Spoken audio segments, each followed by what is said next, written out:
Muslimin muslimat jamaah yang dimuliakan oleh Allah Subhanahu wa taala. Bismillah walhamdulillah wassalatu wassalamu ala Rasulillah Sayyidina wa nabiyyina Muhammad bin Abdullah wa ala alihi wa sahbihi wa man wala wa la hawla wa la quwwata illa billahil aliyyil azim. Amma ba'du. Subhanaka la ilma lana illa ma 'allamtana innaka antal alimul hakim. وتب علينا إنك أنت التواب الرحيم. رب اشرح لي صدري ويسر لي أمري واحلل عقدة من لساني يفقهوا قولي.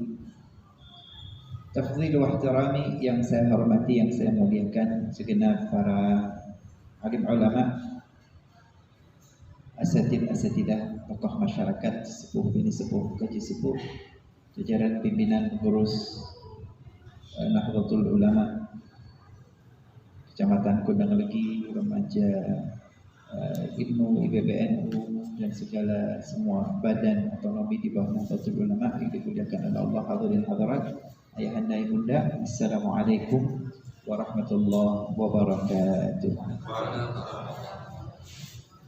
Malam hari ini melanjutkan kajian kita dari kitab Hujjah Ahli Sunnah wal Jamaah karya Kiai Haji Ali Ma'sum rahimahullah ta'ala wa nafa'ana bihi wa bi'ulumihi fid dharain ila an qala. Hadirin hadirat, halaman 46 baris pertengahan. Kitabnya sudah halaman 46 pertengahan. Dari atas 1 2 3 4 5 baris kelima dari atas, 1 2 3 4 5 6 dari bawah. Qala al-muallif rahimahullah ta'ala wa nafa'ana bihi wa bi'ulumihi fid dharain ila an qala wa amma binisbah li akhirih fa innahum kasyafi'iyyah wal hanafiyyah wal malikiyyah fil qawli biwujubi ikmali Ramadan 30 yawman idza ghumma alaihim kullu dhalika amalan bil ihtiyat fil ibadah. Hadirin hadirat yang dimuliakan oleh Allah, kajian kita bertemakan penentuan awal Ramadan dan penentuan awal Syawal yang 4 mazhab Hanafi, Maliki, Syafi'i, Hambali sepakat penentuannya dengan ru'yatul hilal. Sepakat ini ijma', enggak ada khilaf. Enggak ada khilaf. Allahumma idza ghumma alaihim, gitu kan. Fa in ghumma alaihim fa ikmal Ramadan 30. Kalau mendung baru disempurnakan menjadi 30 hari. Dan ini amalan bil ihtiyat. Ini berhati-hati dalam ibadah. Wa hakada, paragraf terakhir. Wa hakada ajma'a a'immatul madahib al-arba'ah ala ru'yah awal ikmal faqat. Dan beginilah yang menjadi ijma' kesepakatan 4 madhab dengan ru'yatul hilal. Kalau tidak tampak karena mendung, ikmal, atau dengan disempurnakan 30 hari. Faqat 2 ini saja. Falaysa 'indahu tariqun akhar ghairuha. Maka dalam 4 mazhab ini tidak ada metode kecuali 2 metode tadi. Kelihatan ru'yah, atau kalau tidak ru'yah mendung, ya berarti disempurnakan 30. Wadzalika amalan bil hadis, dan itu merupakan amal dengan hadis Nabi Muhammad sallallahu alaihi wasallam, fala ibrata biqaulil munajjimin ay ahli hisab. Maka tidak menjadi patokan utama apa yang dikatakan ahli nujum atau ahli hisab. Fala yajib indahum alaihim anfusihim as-shaum. Maka andai kata ahlul hisab memfatwakan sesuatu, menyatakan sesuatu, tidak wajib puasa dengan fatwanya ahlul hisab.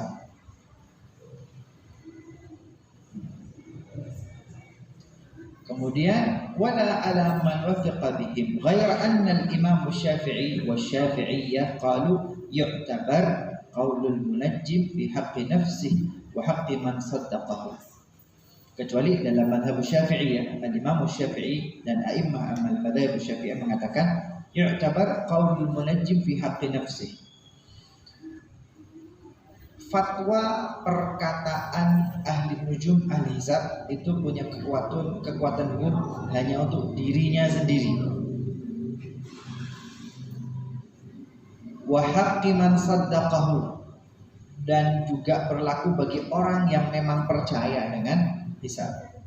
Wala yajibus shaum ala umumin nas, dan tidak wajib bagi masyarakat secara umum untuk kemudian mengikuti apa yang dikatakan oleh ahli hisab.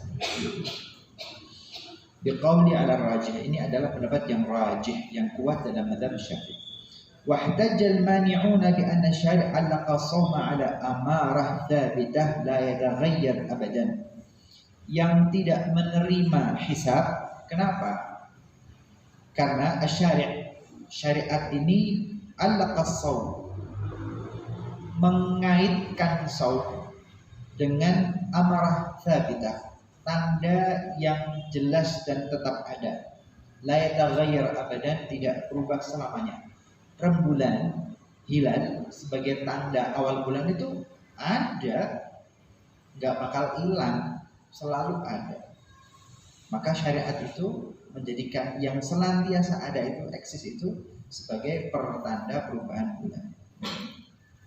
Wa hiya ru'yatul hilal, hilal Ramadan atau hilal Syawal, dengan melihat hilal tersebut, au ikmal iddah 30 yauman, atau menyempurnakan menjadi 30 hari, ai min nur'i fi Sya'ban. Ziyadah, ada tambahan halaman 48 paling atas. Qalat Aisyah radhiyallahu anha, kana Rasulullah sallallahu alaihi wasallam yatahaffaz ma la yatahaffaz bi ghairihi. Ummul Mukminin Aisyah radhiyallahu taala anha wa radhaha mengatakan Rasulullah sallallahu alaihi wasallam itu berjaga-jaga, yatahaffaz, berjaga-jaga, berhati-hati, ma la yatahaffaz fi ghairihi. Beliau itu berjaga-jaga, hati-hati ketika bulan Sya'ban dibanding dengan bulan-bulan yang lain.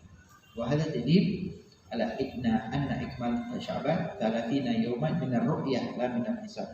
Dan ini menjadi dalil bahwa Rasulullah sallallahu alaihi wasallam ketika menentukan 29 atau disempurnakan 30 itu dengan ru'yah, bukan dengan hisab. Orang berikutnya, waqala Syekh an Ibnu Umar, berkata Syekh, yakni Mbah Ali Ma'sud, an Ibnu Umar, dari sahabat Rasulullah Abdullah bin Umar bin Khattab radhiyallahu anhu, maqala tara'an nasul hilala. Abdullah bin Umar bin Khattab atau Ibnu Umar, anaknya Umar bin Khattab ya, Abdullah ya. Beliau mengatakan tara'an nasul hilala, orang-orang masyarakat itu sedang ru'yatul hilal. Ternyata nggak ada yang lihat. Fa akhbartu an-nabiy sallallahu alaihi wasallam anni ra'aitu. Maka kemudian Abdullah bin Umar hanya seorang Abdullah bin Umar yang kemudian mengatakan kepada Nabi Muhammad sallallahu alaihi wasallam, sungguh aku sudah benar-benar melihat hilal. Fasah, maka dengan berita satu orang Abdullah bin Umar itu Rasulullah puasa. Wa amaran nas bisiyamihi, dan Rasulullah memerintahkan orang-orang untuk berpuasa. Hadis ini satu, bahwa penentuan awal Ramadan dengan ru'yatul hilal, ketika seluruh penduduk tidak ada yang melihat hanya satu orang Abdullah bin Umar, kesaksian satu orang ini menjadi keputusan Rasulullah, beliau berpuasa dan beliau perintahkan para sahabat yang lainnya berpuasa. Hadis berikutnya pada paragraf berikutnya, wa Ibnu Abbas radhiyallahu anhu anna Arabiyyan jaa ila Nabi sallallahu alaihi wasallam faqala. Dari sahabat Rasulullah Abdullah bin Abbas radhiyallahu anhu, beliau berkata, ada seorang badui pedalaman, bukan penduduk kota, mendatangi Nabi Muhammad sallallahu alaihi wasallam dan berkata, inni ra'aitul hilal, sungguh aku ya Rasulullah telah melihat hilal. Faqal, kemudian Rasulullah sallallahu alaihi wasallam menegaskan kembali, verifikasi, atashhad alla ilaha illallah, apakah engkau bersyahadat tiada Tuhan kecuali Allah? Qal na'am. Qala Rasulullah melanjutkan verifikasinya, atashhad anna Muhammadan Rasulullah, apakah kau bersaksi bahwa Muhammad adalah rasul utusan Allah? Qal na'am, iya. Qal, kemudian Rasulullah sallallahu alaihi wasallam perintahkan sahabatnya, fa'adzin fin nas ya Bilal an yasumu ghadan. Wahai Bilal, umumkan kepada orang-orang bahwa besok kita puasa. Ini juga sama dengan hadis sebelumnya, bahwa ketika seluruh penduduk kota tidak ada yang melihat hilal, ternyata satu orang Badui yang datang menyatakan ia lihat hilal, dan Rasulullah verifikasi syahadat. Nah, maka dengan dua syahadat itu saksi yang diterima, dan kemudian Rasulullah memerintahkan seluruh sahabat berpuasa esok harinya. Qultu, Syekh Mbah Ali Maksum mengatakan, min huna nafham anna al-ibrah bi ru'yatil hilal. Dari hadis ini kita memahami bahwa yang dijadikan patokan adalah ru'yatul hilal, la biwujudihi. Pokoknya kelihatan hilal. Urusan itu benar-benar ada nggak sih sebetulnya? Nah, gitu lah. Wala bil ilmi biwujudihi, dan ilmu bahwa ada.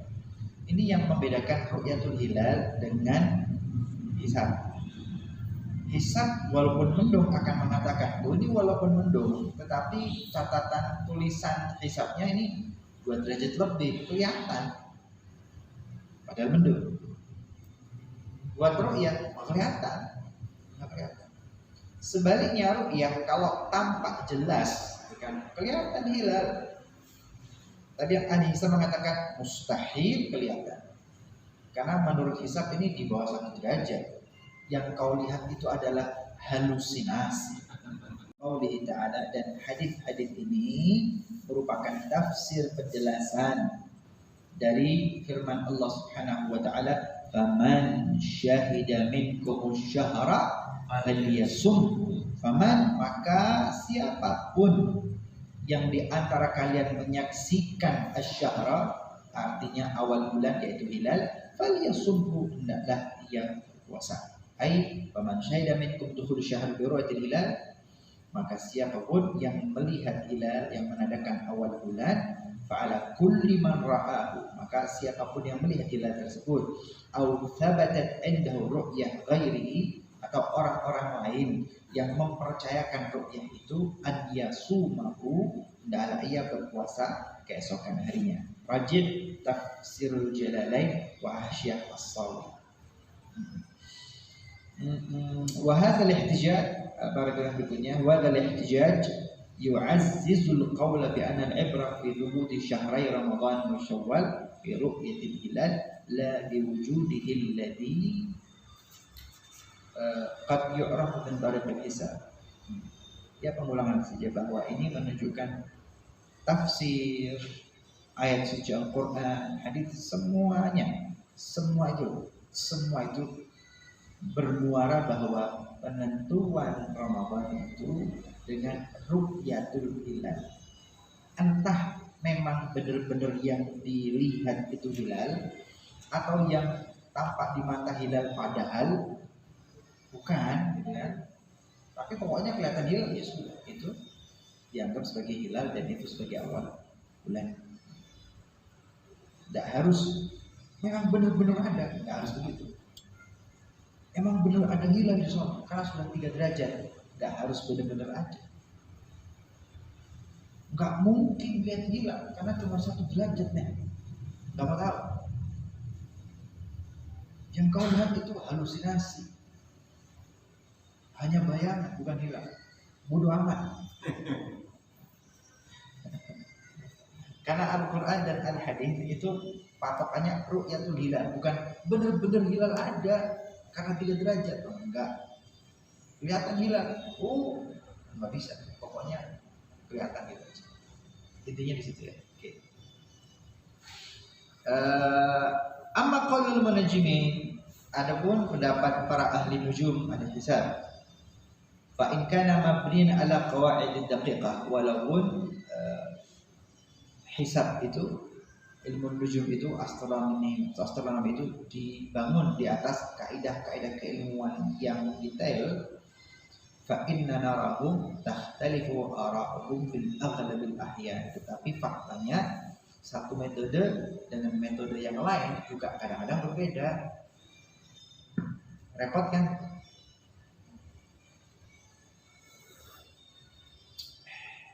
Pahit. Sepahit jalan hidupku. Mantap, Oh enggak. Bercanda. Kopi itu harus pahit. Karena terkadang yang pahit itu menyehatkan. Nah, betul. Seperti jamu. Pahit tapi sehat. Kalau selalu manis, diabetes. Kalau hidup selalu manis dan selalu enak, nggak baik juga. Diabetes nanti hati. Baik. ثم إن الحديث المذكور يفهم منه عدم اعتبار الحساب إذا حضر الأمر في الرؤية والإكمال، ولذا قد يناقض الإكمال. Dari hadis-hadis di atas tetap pada akhirnya muaranya al-i'tibar bil ru'yah, tetap semua itu kembali kepada ru'yah. Ada mu'tibaril hisab, dan hisab itu tidak bisa dijadikan patokan dan keputusan akhir. Idza hasarat amarah fi ru'yah aw ikmal, karena yang termaksud di dalam Al-Qur'an, yang termaksud dalam hadis pilihannya hanya kalau ru'yah, kalau enggak ru'yah ya sempurnakan 30. Kalau ru'yah kelihatan ya berarti besok Ramadan. Kalau ru'yah kelihatan berarti besok Lebaran, kan begitu. Kalau tidak kelihatan ya berarti besok masih tanggal 30 Sya'ban. Kalau ru'yah tidak kelihatan berarti besok tanggal 30 Ramadan, disempurnakan 30. Andai kata hisab ngotot, menurut hisab ini kelihatan, tapi gara-gara mendung nggak kelihatan, tetap berarti tidak kelihatan, sempurnakan 30. Walaupun hisabnya, ini menurut hisab kelihatan ya, nggak bisa. Tetap harus ru'yah. Kalau kelihatan ya alhamdulillah, berarti ru'yah sama dengan hisab. Tapi kalau nggak sama, hisab mengatakan terlihat, tampak, ru'yah nggak kelihatan. Mana yang dipilih, ru'yah atau hisab? Ru'yah. Hisabnya tidak dijadikan patokan, ru'yahnya dijadikan patokan, maka disempurnakan dia. Baik. Ada ijma'an bainal madzhab al-arba'. Ini sudah jadi ijma', kesepakatan 4 mazhab gitu loh. Ijma' ini 4 mazhab berarti semenjak abad kedua, abad ketiga Hijriah sudah ijma'. Sekarang sudah abad 15. Jadi kalau kita debat kusir itu mendebatkan hal yang basi dan bosok sudah. Enggak perlu diperdebat itu sudah. Enggak perlu diperdebatkan, sudah basi.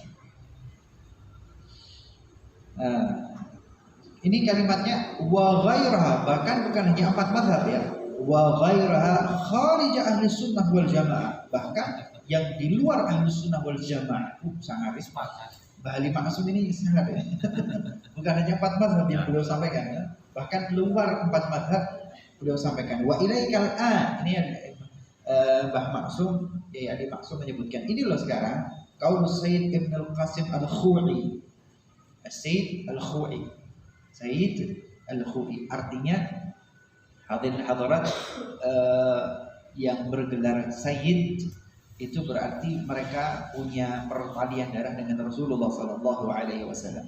Dengan kata lain, mereka adalah dzurriyyah Nabi Muhammad Sallallahu Alaihi Wasallam. Mungkin yang populer di Indonesia namanya dzurriyyah Rasulullah Sallallahu Alaihi Wasallam, Ahlul Bait, itu ya para habaib itu ya, para habaib ya, itu ya, gitu kan?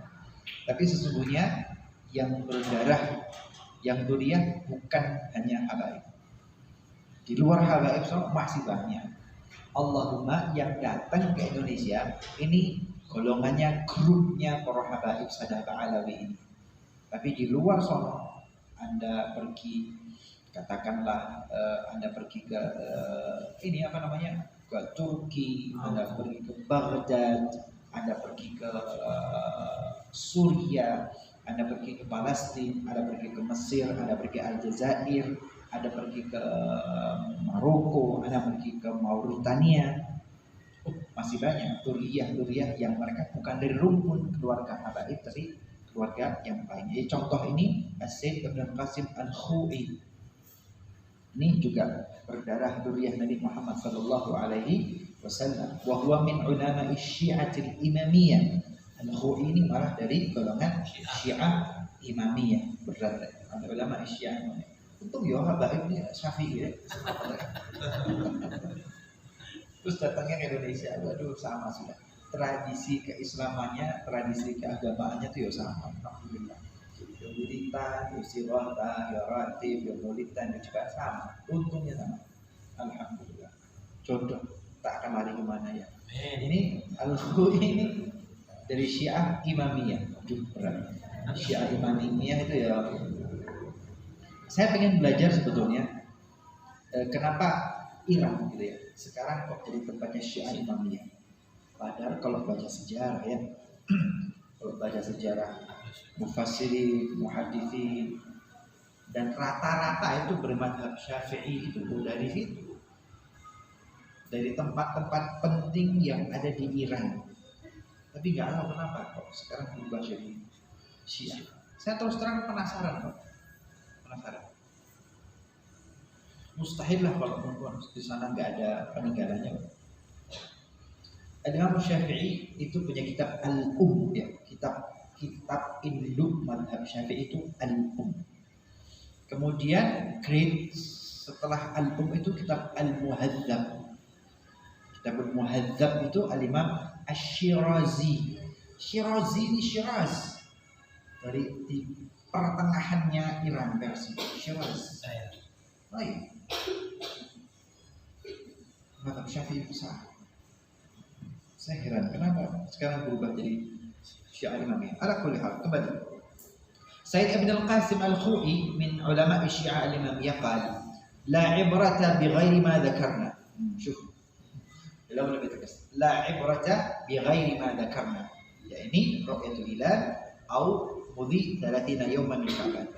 Kalau tidak ru'yah maka dengan disempurnakan 30 hari, kata Imam Al-Khu'i. Wala ibrah bighairi ma dzakarna. Selain dua hal tadi, la ibrah, tidak direken, tidak dianggap.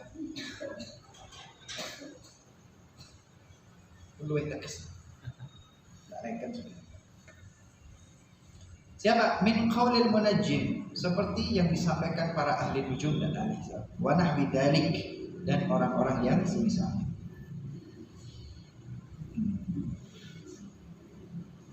Wala budda, ini juga sama. Wala budda fi thubuti hilal Syawal min tahqiq hadith umur mutaqaddimah, yani ru'yatul hilal wa syahadati ajlain atau ikmal iddah al-30.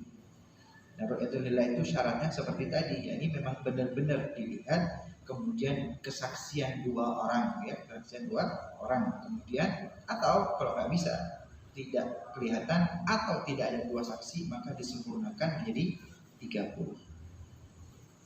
Dua saksi ya, Anda nggak tahu nih, ini madhab al-imam, madhab Syiah Imamiyah ya. Ini Syiah Imamiyah. Ternyata kesaksiannya harus dua.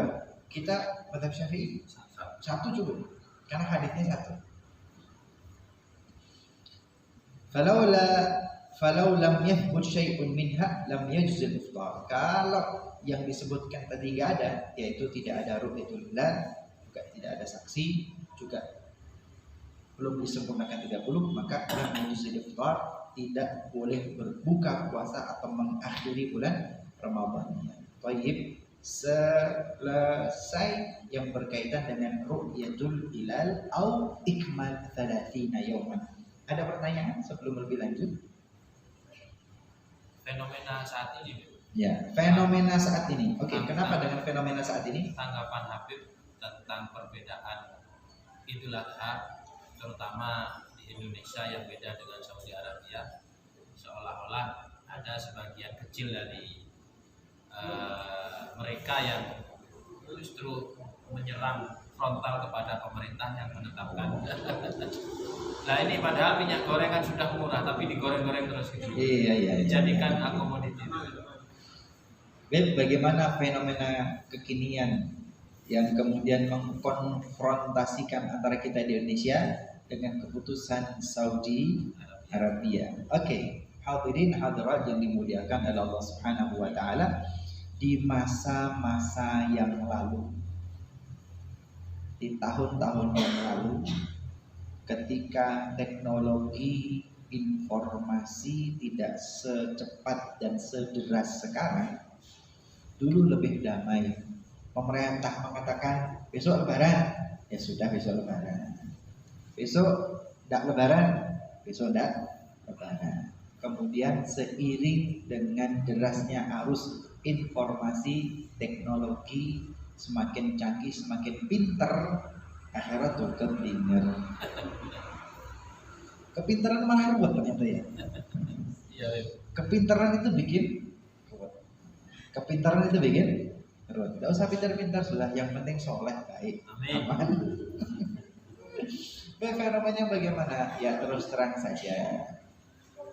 Kalau kita merujuk ke kitab-kitab fikih, maka penentuan awal Dzulhijjah yang berkaitan dengan penentuan tanggal 9 Dzulhijjah Arafah itu menjadi kewenangan yang punya Mekah, yang punya Ka'bah, yang punya Arafah. Mereka yang punya hak menentukan sekarang awal Dzulhijjah, maka tanggal 9 Dzulhijjah wukufnya pada hari ini.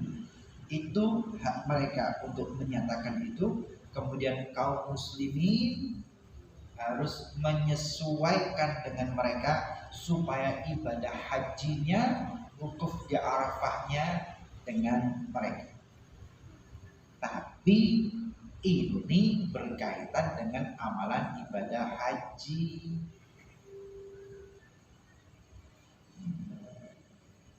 Kitab kan kadang-kadang masail fikih itu tidak detail-detail amat. Kalau kita baca kitab-kitab lama itu loh, sebetulnya agak detail-detail amat. Anda butuh ngaji kitab yang amat sangat banyak untuk mengumpulkan puzzle-puzzle yang tercerai-berai di dalam kitab-kitab yang macam-macam. Kenapa? Artinya dulu itu orang ngaji itu tidak banyak masalah, sedikit. Maka di kitab ini belum tentu ada di kitab soal, belum ada di kitab yang lain. Kenapa? Masalahnya ada banyak. Yang mencoba mengumpulkan berbagai masalah itu ya ini bahsul masail. Bisa mencari masalah yang bahsul masail. Maka kalau bahsul masail pasti ceritanya banyak. Kenapa? Karena nggak satu kitab dikumpulkan, masalahnya nanti potongan. Kenapa? Orang dulu tidak luas. Orang dulu tidak. Jadi di kitab fikih itu yang dibahas ya itu sudah. Dibahas bahwa memang yang menentukan adalah yang punya Makkah, yang punya Ka'bah, yang punya Arafah. Karena kita ibadah haji sehingga yang lain menentukan, yang lain kemudian mengikuti. Tapi ini babul hajj, Untuk babul hajj benar, Tapi di luar hajj bagaimana? Nah itu kembali lagi kemari. Karena ikhtilaful maqalih kan begitu. Karena ikhtilafil maqalih, karena ada perbedaan maqalih mutlak, tempat terbitnya hilal itu loh beda. Posisi geografis Indonesia dengan posisi geografisnya Saudi, jauh banget. Yang di sono mungkin kelihatan, di sini belum tentu. Yang di Indonesia bagian barat kelihatan, Tapi bergeser ke tengah, Indonesia Tengah juga belum tentu. Bergeser lagi ke timur, belum tentu. Maka kadang-kadang ketika Indonesia Timur sudah ru'yah duluan, nggak kelihatan. Papua Maluku tidak kelihatan. Tengah kadang-kadang ada sebagian lihat, sebagian enggak. Penentunya adalah kita yang di barat, karena terakhir. Kan bisa jadi ketika orang-orang Indonesia Timur derajatnya masih 1, kan gitu. Buat orang-orang Indonesia bagian tengah 1,5 ke atas. Ketepaan yang barat 2 nih kelihatan nih gitu. Gara-gara kita yang di Indonesia bagian barat kelihatan, ru'yah kelihatan, kita mengatakan besok puasa. Mereka karena masih satu negara, mereka ikut puasa dengan kita. Kenapa? Kesaksian kita cukup untuk mereka. Satu negara. Tapi kita dengan Malaysia bagaimana? Beda. Indonesia kelihatan. Nah, Malaysia agak bergeser ke atas. Ya belum subtropis teman-teman ya, masih tropis sih, tapi kan bergeser ke arah utara sedikit. Beda lagi. Karena letaknya berbeda.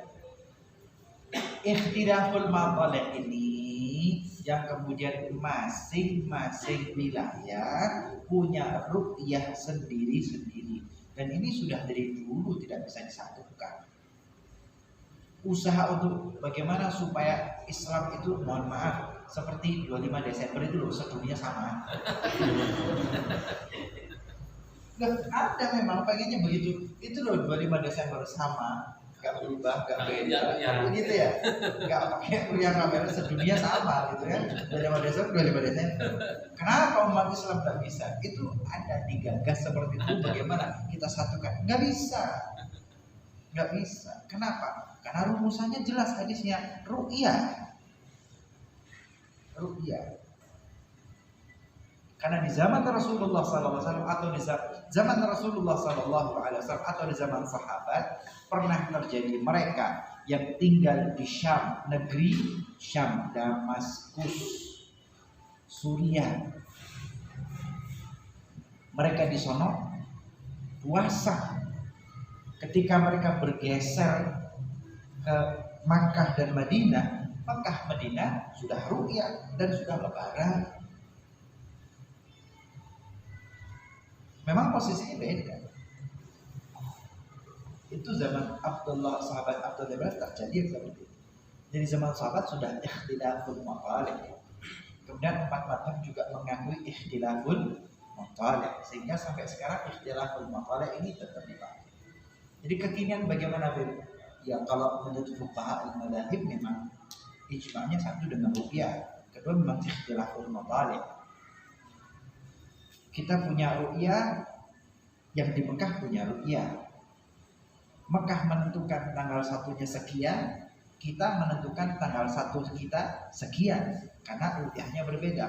Allahumma ibadah atau jamaah haji yang ibadah, mereka berangkat ke sono, maka mereka ikut dengan kalender sono.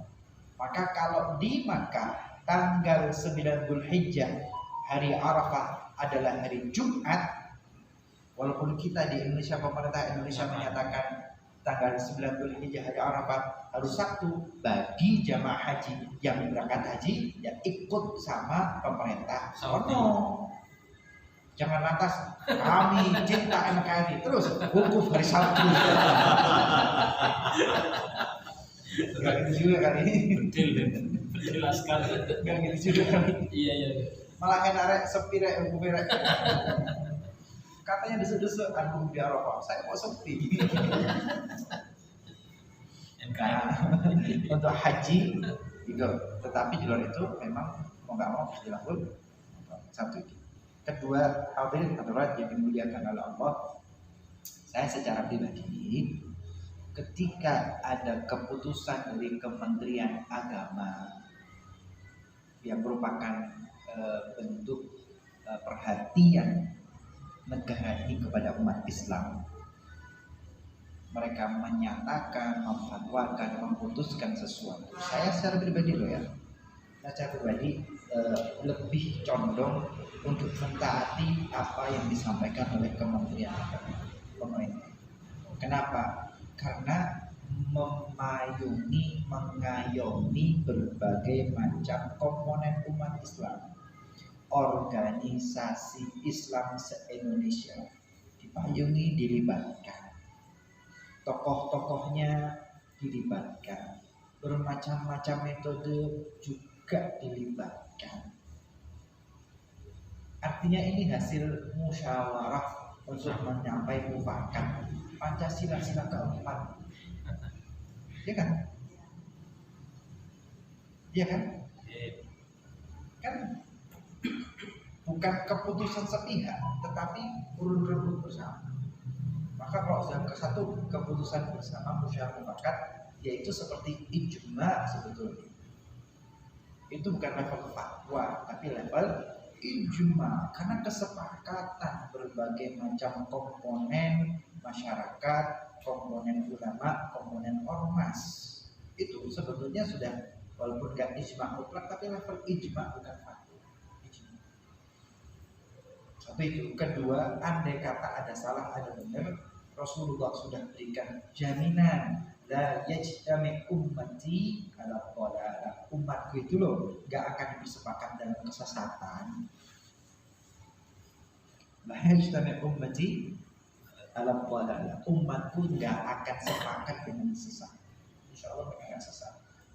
Andai kata salah ya. Andai kata salah, bagaimana rasa loh? Al-mujtahid idza asaba lahu ajran. Begitu Gus ya? Dalam qawaid fikih, dalam usul fikih, satu orang dia, andai kata dia berijtihad, berusaha dengan segala daya dan upaya memecahkan satu masalah, dia berusaha. Kemudian usahanya menghasilkan sesuatu, dia berijtihad dan ijtihadnya, usahanya itu kemudian benar, dia dapat 2 pahala.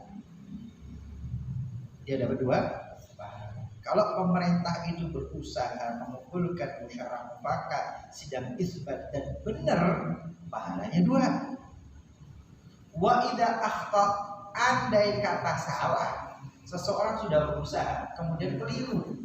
Usaha ya. Anda sudah berusaha dan Anda keliru, lahu ajru wahid, dia dapat pahala 1. Keliru itu dapat pahala 1. Keliru itu dapat pahala 1, enggak dosa. Kenapa? Karena Allah Ta'ala menilai prosesnya. Andai kata pemerintah dengan sidang isbatnya itu andai kata keliru, salah, enggak dosa. Pemerintah dapat 1 pahala. Rakyat jelata, yo selamat dok rakyat jelata, ini suruh dok pahala dok sudah. Tidak usah mikir gak salah, surga dok awal-awal. Jadi kalau anak pribadi saya lebih tenang begitu, kenapa nggak nanggung apa-apa. Sudahlah, hidup ini sudah sulit, jangan kau persulit dengan hal yang tak perlu. Wallahu ta'ala alam bisawab. Jam berapa ini? 8:30. Barokah sekali waktunya. Tenggorokan udah kering. Masih 8:30. Lanjut sedikit ya. Masih kuat? Ya ada lagi nih. Ada lagi? Oh banyak. Ini kan sudah rutinitas tahun. Ya. Lalu ada sidang isbat. Ya. Itu untuk menentukan awal Ramadan dan 1 Syawal. Yang saya heran, ketika sidang isbat saya pernah melihat, dan jadi di situ itu penuh dengan perdebatan yang sengit akan teori-teori tadi. Dari awal kita sudah membahas tentang satu hal, yaitu ru'yatul hilal. Akan tetapi dalam kenyataan dari beberapa organisasi keagamaan yang hadir dalam sidang isbat itu mayoritas menggunakan itu tadi hisab. Jadi mereka ngotot harus besok. sehingga ada suatu kemauan mungkin bagaimana disamakan Ru'yatul Hilal seolah-olah agak dipinggirkan gitu. Kita sepakati saja hisabnya 3,5 atau 3 derajat atau 4,5 atau 4. Jadi penggiringan untuk hasil hisab yang akan digunakan. Jadi ketika kesepakatan itu ada hisab sudah disepakati 3, ya sudah isbat menentukan 3, berarti besok puasa atau lebaran. Kan berarti meminggirkan Ru'yatul Hilal. Sebenarnya mereka itu paham akan teori tentang penentuan awal Ramadan dan awal Syawal apa tidak, kok ngototnya kok hisab itu penjelasannya bagaimana? Oke.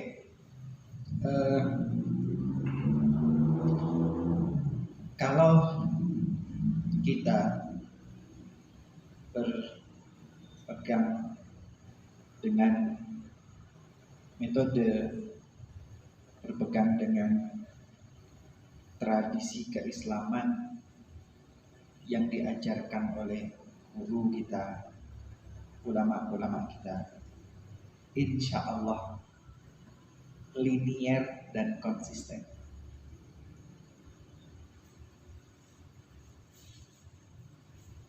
Loh, serius ini? Ya. Kalau kita ini nurut dengan guru-guru kita, nurut dengan ulama kita, membaca karya-karya ini seperti karya Mbah Ali Mansur, maka kitabnya Mbah Ali Mansur, andai kata dibahas dengan kitab-kitab di atasnya yang lebih besar, itu linier dan konsisten, bisa dipertahankan selama, tidak mencela-menceli. Tapi mohon maaf, yang jiran itu, yang tetangga itu ngototan, kadang-kadang mengatakan purifikasi kepada Al-Quran dan Al-Hadis, tapi kemudian nggak linier, nggak konsisten. Dosa itu. iya. Saya itu. Ketika kita mengamalkan sesuatu, membaca sesuatu, mereka menanyakan dalilnya, hadisnya. Ibadah itu harus ada contoh. Tapi di lain waktu mereka sendiri buat penamaan-penamaan yang bacaan-bacaan yang sama aja sebetulnya, tidak linier. Maka ketika di lapangan terjadi penggiringan-penggiringan, pertanyaannya, mereka tahu nggak tentang ini? Tahu nggak sih gitu ya? Tahu apa nggak? Tahu pasti kan? Mungkin dari Al-Quran dan Hadis mestinya kan tahu. Kalau dari Quran dan Hadis itu mestinya tahu. Bergeser kepada tafsir Quran atau tafsir Hadis, mereka tahu nggak? Ya mestinya tahu. Karena ini Quran ini muhkamat ya, kira-kira bahasa muhkam ini, bukan mutasyabih gitu ya. Kalau mutasyabih kan multi tafsir, ini kan kagak multi tafsir. Ini nggak multi tafsir. Kecuali dipaksakan itu tadi lain cerita. Maka apa gitu kan yang menyebabkan meninggalkan ini kemudian bergeser kepada yang satu? Itu yang jadi pertanyaan besar. Kenapa? Toh ini tidak bermasalah toh. Ruqyah dan ikmal falatin kan tidak bermasalah. Artinya relevan kan? Kapanpun, dimanapun, bagaimanapun Bisa dipakai. selalu bisa dipakai kan? Terus kalau masih relevan, Quran hadisnya selalu relevan, kenapa harus bergeser kepada metode bisa? Why? Kenapa? Kecuali kalau katakan katakanlah tidak relevan atau tidak mungkin diamalkan, ya pending untuk sementara waktu, it's okay untuk nanti diamalkan di waktu yang lain kan begitu. Tapi kalau ternyata masih relevan, masih bisa dipraktekkan, kok ngotot meninggalkan ini dulu ya, justru saya tanya, why, kenapa, ada apa? Apakah hisab itu lebih kuat dari Al-Quran? Kan begitu. Apakah hisab itu lebih kuat dari hadis? Atau ada dalilnya? Jadi saya justru ya karena nggak duduk sama ahli hisab ya. Soalnya kalau urusan gini-gini gitu. Tadinya ahli hisab yang gini-gini, bukan hisab. Saya nggak tahu kenapa harus nonton. Apa? Padahal itu pilihan kedua. Pada Pilihan yang kedua, bukan pilihan utama. Hisab. saya juga nggak tahu kenapa harus. Saya Harus masih bingung kenapa. Argumennya itu apa? Toh satu ijma ulama ruqyah dan seluruh dunia itu loh, seluruh dunia Saudi Arabia itu yang berbeda dengan kita. Mereka yang duluan Dzulhijjah, mereka yang duluan Arafah, itu bukan dengan hisab, dengan ruqyah. Saudi itu menentukan Idul Fitri, menentukan Idul Adha. Saudi itu menentukan awal Ramadan. Saudi itu menentukan awal Dzulhijjah, bukan dengan hisab, dengan ruqyah. Mereka dengan ruqyah, sama dengan ruqyah. Kenapa? Sama-sama ruqyah kok beda itu tadi ikhtilaful maqali. Letak geografisnya beda. Tapi mereka menentukan itu dengan ruqyah, bukan dengan hisab. Jadi kalau yang di sini pakai hisab kemudian ngotot ke sono, beda-beda kok maksudnya bagaimana? Ijma seluruh dunia itu hisab. Ijma seluruh dunia itu ruqyah. Seluruh dunia. Sama seperti tarawih. Ijma seluruh dunia tarawih itu 20. Silakan ibadah haji, ibadah umrah Ramadan di Makkah. Berapa tarawihnya? Atau yang pernah lihat siaran itu loh, live from Makkah, tarawihnya berapa? Berapa tarawih di Makkah? 20. Loh, ijma seluruh dunia itu 20. Maka ya mohon maaf sih ya, saya tidak terlalu mengikuti, saya tidak terlalu mengikuti mereka. Kenapa? Kalau kita ikut ini aja konsisten, enak, konsisten dan linear, konsisten dan linear. Ya, sing anyar-anyaran itu, konsistensinya dipertanyakan. Kalau tidak ada penggiringan, Allah Taala. Mungkin Sulawesi kalau masuk bisa menjadi ciki kayaknya namanya. Saya kan kurang talenta politiknya kurang. Talenta politiknya kurang tajam, jadi belum bisa membaca peta-peta politik itu nggak tahu. Ala kulli hal lebih baik kembalikan kepada yang menjadi tradisi keislaman kita terus. Serius. Nggak bakal beli, nggak bakal salah. Sampun. Itu kenapa? Ada penggiringan itu kenapa? Ada apa sih? Mereka itu sebetulnya kurang paham perbedaan aslinya, karena mereka memaksakan bahwasanya apa yang mereka pegang, apa yang mereka pendapatkan itu harus diikuti dan tidak ada celah pendapat lain sebetulnya. Dan pendapat mereka itu aslinya kalau kita perdebatkan juga dengan kita, pendapat mereka lemah, ya, di bawah kita sebetulnya. Cuma mereka menang otot tidak paham akan perbedaan. Sedangkan perbedaan itu kan sejak zaman Nabi sudah ada. Kok gak tahu ngaji ya? Ya, mereka adalah ulama. Ya karena sebetulnya kan semenjak zaman Kanjeng Nabi kan sudah ada perbedaan. Ya, kan tidak menerima ijma. Dan Rasulullah tidak pernah marah ada perbedaan yang tidak tolak. Pripun? Kan mereka nggak menerima ijma. Terus nerimanya apa? Quran hadis. Hisab itu terkonti. Iya. Ya sendiri kan sudah jelas Quran dan hadisnya. Tidak mau menerima. Ya wis repot.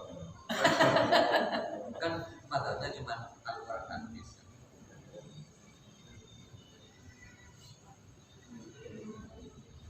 Quran itu hasil ijma.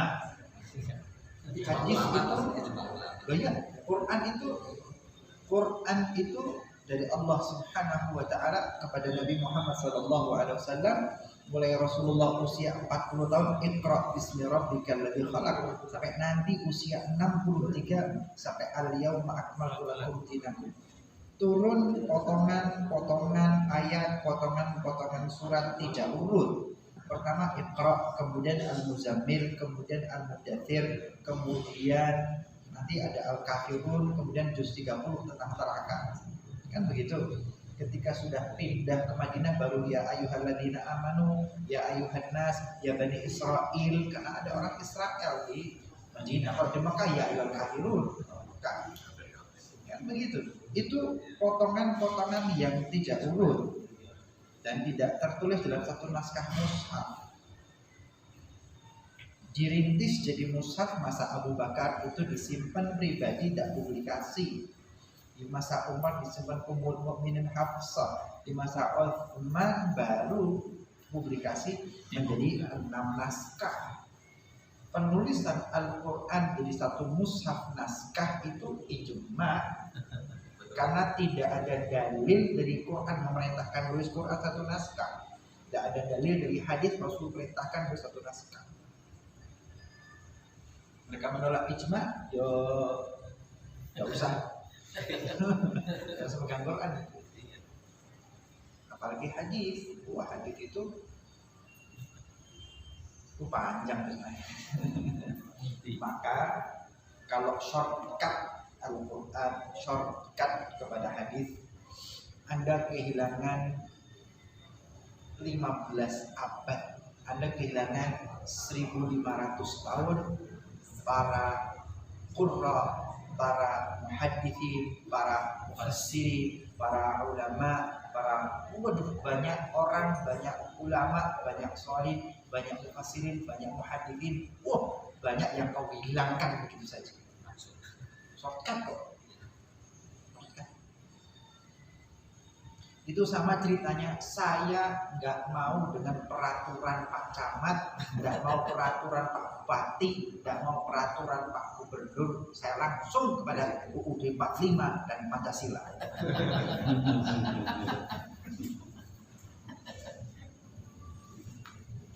Karena induknya Undang-Undang Dasar sama Pancasila.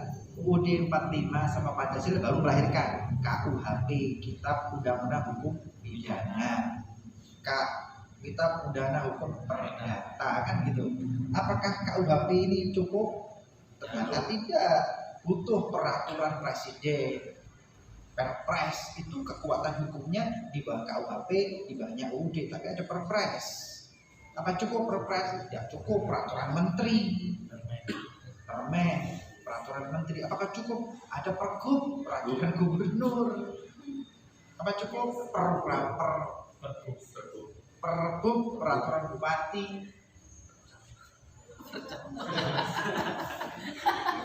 Ya itu istilahnya juklak dan juknis, petunjuk pelaksanaan dan petunjuk pelaksanaan teknis. Itu sama di depan Pak RT. Pak RT, jangan ngatur-ngatur saya Pak RT. Cukup UUD 45 misalnya. Ya itu kira-kira begitu. Kalau kita alhamdulillah ya dari juknis, dari tingkat RT, bupati, gubernur, kita baca pelan-pelan sedikit, maka dari atas sampai kita linier, tidak kehilangan apa. Langsung UUD 45, waduh kira-kira analoginya begitu ya. Kesian menurut saya. Kesian. Padahal, masya Allah. Syuf contoh ya, Al-Imam Abu Hanifah.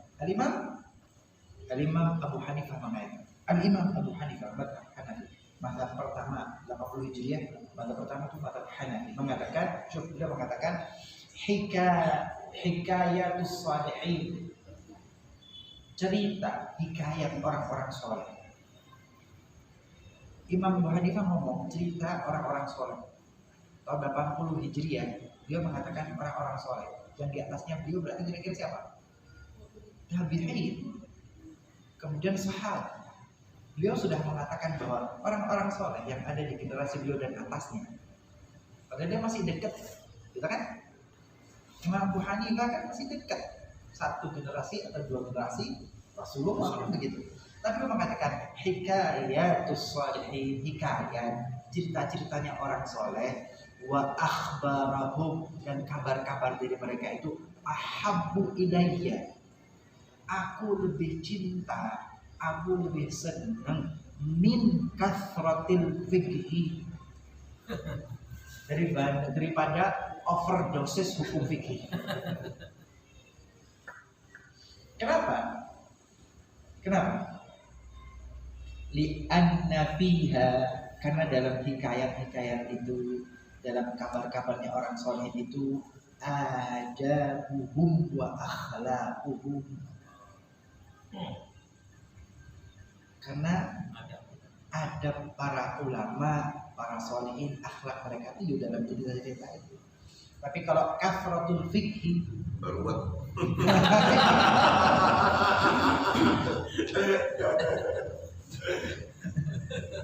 Oh, ini yang ngomong bukan saya, Imam Abu Hanifah, dan itu abad pertama sudah ngomong kafratul fikhi, tak ada buat itu. Kebanyakan hukum fikih nanti banyak debat, kita terang. Imam Abu Hanifah sudah ngomong begitu. Imam Abu Hanifah sahibul madzhab itu loh, cerita orang soleh, cerita para ulama. Ya, saiki yo 15 abad kok sokat Quran hadis. Ada apa? Imam Abu Hanifah kan 80 Hijriah. Lu masih dengar solehi, masih dengar para ulama. Padahal masih satu abad toh. Oh, yang 15 abad toh enggak kan. Oke, kalau kita sama ulama pulau serap linear aman, istilah aman. Oh, banyak cerita contoh ini contoh. Abu Hatim itu nukat buah, profesinya adalah melakukan filterisasi, klarifikasi nama-nama para perawi hadis. Jadi di bidang hadis ya, perawi hadis itu dia saring, dia filter, dia cek satu-satu. Si A ini bagaimana, si B ini bagaimana, si C ini bagaimana. Nanti oh ini thiqah, ini dapat dipercaya, gitu kan? Ini authaq, ini lebih kredibel lagi, gitu kan? Ini labak sabiyo, sikap pokolah masih bisa diterima. Ada majruh, orang ini ada catatannya. Ini layak, ini tidak bisa dipercaya, gitu kan? Ini matruk, baca di rumah omongan ini. Ada istilah-istilahnya ya. Ada istilah-istilahnya dalam hadis. Dia itu meneliti satu persatu. Memang spesialis sih. Nah, Abu Hatim ini dia punya catatan nama-nama. Nah, suatu saat ketika masuk 10 hari pertama bulan Dzulhijjah seperti kita ini, datang salah seorang, ya Aba Abdurrahman. Abu Hatim ini punya anak namanya Abdurrahman. Maka dipanggil ya Aba Abdurrahman. Unasun qad wada'u rawahilahum. Orang-orang yang kau selidiki, yang kau catat dalam kitabmu itu loh, mereka sudah meletakkan beban hidupnya dunia sana, sudah puluhan ratusan tahun yang lalu. Wahum fil jannah, sekarang mereka sudah di surga. Wa anta gitu kan, wa anta tudzakiruhum wa takhtabu bihim, dan engkau itu loh mengingat-ingat kesalahan mereka dan kau ghibahi mereka. Itu pada 10 hari pertama bulan Dzulhijjah, fabaka Abu Hatim, fabaka Abu Abdurrahman, maka dia nangis. Dia nangis. Abu Hatim ini punya guru namanya Yahya bin Ma'in. Nah, Yahya bin Ma'in gurunya. Abu Hatim bawa catatan bab kitabnya datang kepada Abu Hatim, dan itu di 10 Dzulhijjah begitu. Fasa'alu mutakhaffiyan, bukan di depan majlis rame-rame begini, tapi Abu Hatim nanyanya secara personal pribadi, empat mata, pelan-pelan. Ya Syekh, ini si fulan bagaimana? Sang guru mengatakan dengan jawaban, si fulan ini begini, ini bisa. Ada bantu, ini ditinggalkan. Ada kata, jadi tukang abusi. 1 nama, 2 nama, 3 nama. Kata Abu Hatim, lama kathar alaih, ketika semakin banyak aku tanya, dia kaget. Dan kita ada catatan namanya, dia diberikan banyak. Hadil asma'ul, nama-nama ini semuanya, kata sang guru Yahya bin Ma'in kepada muridnya Abu Hatim. Nah, iya. Fi mithli hadzal ayyam, ini 10 hari Dzulhijjah, tempat orang ibadah berbuat amal soleh. Kau tanya tentang kesalahan-kesalahan orang, kau tanya tentang aib-aib orang, si guru enggak. Fa in kana labudda fa ba'da hadhil ayyam. Kalau memang harus kau tanya nanti setelah 10 Dzulhijjah selesai. Yang ingin Habib sampaikan, ketika 10 hari Dzulhijjah ini orang beramal soleh. Mereka muhaddis. Yang tugas mereka memang meneliti hadis dan para perawinya. Tapi ketika tentang al-jarh wa ta'dil, ketika berkaitan dengan kekurangan, kesalahan, kekurangan perawi, mereka ketika sebelum yatahafadzu, mereka hati-hati, mereka jaga mulut. Kenapa? Khaufan an yakhdish amalahum, khawatir bahwa ketika mereka membicarakan kekurangan ini akan berpengaruh dengan amalnya pada 10 Dzulhijjah. Ini muhaddis, ini pakar hadis. Mereka hati-hati, dia tahafal, jaga mulutnya, gak mau. Memang harus nanti selesai 10 Dzulhijjah baru mau pakai. Ini contoh ya. Dulu sekarang kita 10 Dzulhijjah nggak hati-hati ngomongnya. Sudah bukan muhaddis, tidak belajar banyak, kitab tidak mau baca, ulama ditinggalkan, shortcut atau ngata-ngatain. Nah itu tadi Abu Hanifah, lu cerita orang soleh itu loh, lebih saya nanti. Kenapa? Karena akhlak, karena adab. Ya, kalau tidak mau ulama, shortcut toh itu tadi. Kasratul fikih itu jadi keras hati, keras. Al-Imam Ahmad bin Hanbal, Sayyid Imam Hanbali, kalau sudah masuk sebelum Dzulhijjah, libur, takdirnya libur. Jangan bilang kita minta libur. Kenapa? Karena Imam Ahmad bin Hanbal majelisnya selalu dihadiri buat orang, dan orang-orang yang konsisten istiqomah. Mengatakan, ya Imam, kenapa kau liburkan? Ya Abu Abdurrahman, ada muridnya namanya Al-Athram. Muridnya namanya Al-Athram. Bertanya kepada sang guru, ya Abu Abdillah. Nyebutnya Abu Abdillah karena anaknya namanya Abdullah. Abdullah bin Ahmad itu nanti nulis satu kitab hadis musnad Imam Abdullah bin Ahmad. Itu nanti ceritakan kapan. Keren juga. Al-Athram tanya, ya Abu Abdillah, kenapa kau liburkan? An-nasu fi syughlin wa amal. Orang-orang ini kalau sudah dekat dengan Idul Adha, mereka itu sibuk menyiapkan berangkat umroh, sibuk menyiapkan berangkat haji. Yang punya hewan ternak sibuk menyiapkan hewan ternak untuk dijual. Nas bisyughul wa amal wa nasu wa ra'aitu nas qad madukan wa qad ra'aitu nas qad ashabul malam aqrab. Dan aku lihat orang-orang ini juga agak bosan tiap kali diajak ngaji. Lantas bagaimana? Dekat dengan Idul Adha ini biar orang-orang berangkat haji, berangkat umroh. biarkan mereka ke peternakan dengan hewan-hewannya, biarkan mereka bekerja menjual itu, biarkan mereka sedikit bersenang-senang dan bahagia. Biar ke peternakan, biar berangkat umrah, biar berangkat haji, biar menyiapkan dagangannya. Karena kalau haji umrah sekalian syukur lokal, ilmu jannah, kan sekalian sama pasar-pasar keremping. Gitu kan. Biar mereka berjalan-jalan dan senang. Kenapa? Kalau taklim terus, hatinya keras. Kalau kurang piknik itu kaku. Kopi ini kurang. Kurang begini kurang apa itu Imam Ahmad yang ngomong.